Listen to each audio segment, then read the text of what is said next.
Yeah, hey. Or dies.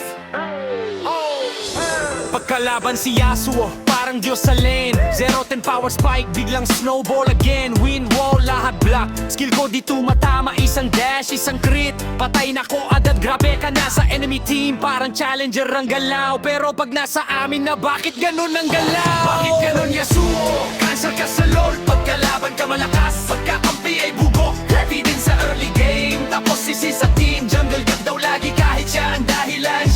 Bakit ganun Yasuo? Cancer ka sa LOL, pagkalaban ka malakas. Pagkakampi ay bugok, heavy din sa early game. Tapos sisi sa team, jungle cut daw lagi kahit siya ang dahilan. Yeah, 0-0 score pero lakas ng loob. Sumugod mag-isa, walang ward, walang ult, naka-ignite mid. Pero di pa rin ng dive. Pag namatay siya, chat agad report bot. Guys, pagkalaban clutch play, pentakill ang pick. Pagkakampi, flash papasok tapos rekta deck. Bakit ganun Yasuo? Cancer ka sa LOL, pagkalaban ka malakas. Pagkakampi ay bugok, hidden sa early game. Tapos sisi sa team, jungle gap daw lagi kahit siya ang dahilan. Bakit ganun Yasuo? Cancer ka sa LOL, pagkalaban ka malakas. Pagkakampi ay bugok, late game dreamer pero early game pain. Isang maling dash lang, talo na ang buong game. Hindi lahat ng Yasuo masama, alam ko naman. Pero aminin natin karamihan, sakit sa ulo lang.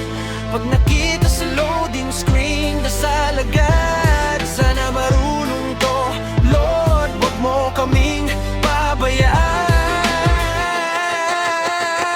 Kaya cancer si Yasuo sa League of Legends. RNG ang skill, parang sugal ang presence. Pagkalaban halimaw, pagkakampi bangungot. Pero aaminin ko rin, minsan na-stick pa rin yung ult kahit siya. Yung ult kahit siya. Yung bakit ka na Yasuo? Cancer ka sa LOL, pagkalaban ka malakas. Pagkakampi ay bugok, feeding sa early game. Tapos sisi sa team, jungle gap daw lagi kahit siya ang dahilan. Bakit ka na Yasuo? Cancer ka sa LOL, pagkalaban ka malakas. Pagkakampi ay bugok, late game dreamer pero early game pain. Isang maling dash lang, talo na ang buong game. Yeah, 0-7-0 score.